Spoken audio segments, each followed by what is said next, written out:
Forward TV. The world is thinking. Let's talk about the economy. I have a million, trillion more jokes, but I'm under very strict time rules here. The economy. Basically, my view of it is it's nowhere near as bad as some people in the media are saying. For the markets to be off as much as they are, the stock markets, it would imply a drop of close to 20% in profits next year, this year, next year, and every other year for the next 25 years. Nothing like that has ever happened. Unless there's nuclear war or some kind of plague, nothing like that is ever going to happen. So unless some factors at work here that I can't figure out and no one else has figured out, the market is way oversold. Second thing is people are endlessly talking about the losses in subprime, and it's been a real problem. $100 billion so far, but people will recover a lot of that because the houses will be seized, sold in foreclosure. Even if the numbers double that, it seems like a lot of money, and you and I could have a lot of fun with $200 billion, even if we divided just, I imagine about 200 people in this room, that would leave each of us about $100 million. And anyway, but we could have a lot of fun now that I think of it. Anyway, next time around, guys, we're going to sell subprime mortgages. But anyway, but it is a very small amount of the wealth of a nation that has aggregate wealth of about $65 trillion. So, and it's a tiny fraction of what was lost in the tech collapse in the beginning of the century. So it's really not as terrible as it seems and as the media plays up. The media likes to play up bad news. And in a way, I was thinking as I was writing my speech, in a way, there was no loss at all because a lot of people got to borrow money and didn't have to pay it back. So, and it reminds me of one of my rules for life, which is that if you're going to borrow money, don't pay it back, because if you borrow money and pay it back, you're basically in the same position you were in before. But if you don't pay it back, you're way to the good. But anyway, as to a recession, we don't know if we're in a recession. We cannot possibly conceivably know if we're in a recession because a recession, generally as it's defined, is 6 months of declining economic activity. Obviously, you can't know that 6 weeks into it. It's like saying that at age 30, you know how old you're going to be, how old you're going to live. You can't know that. So we don't know for sure. We won't know for several months. If we are in a recession, just a few things to keep you calmed down. The average recession in the post-war era is 10 months. It's too long and it's uncomfortable, but it's not the end of the world.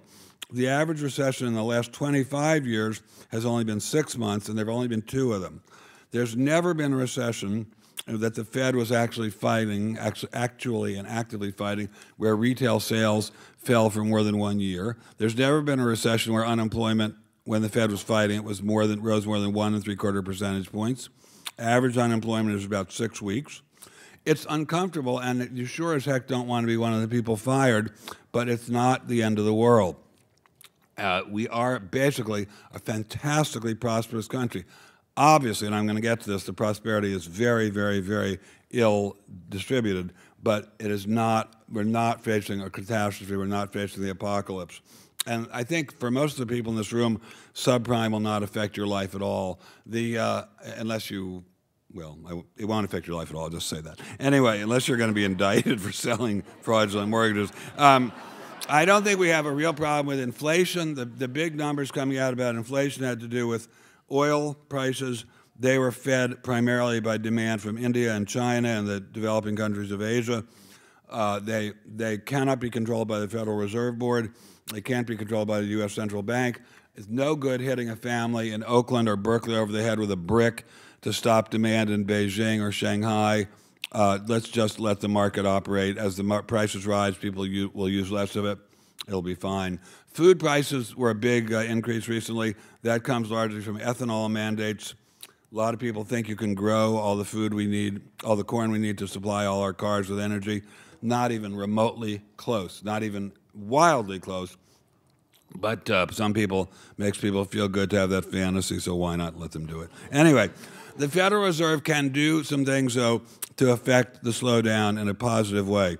Supply liquidity, banks stop the banks.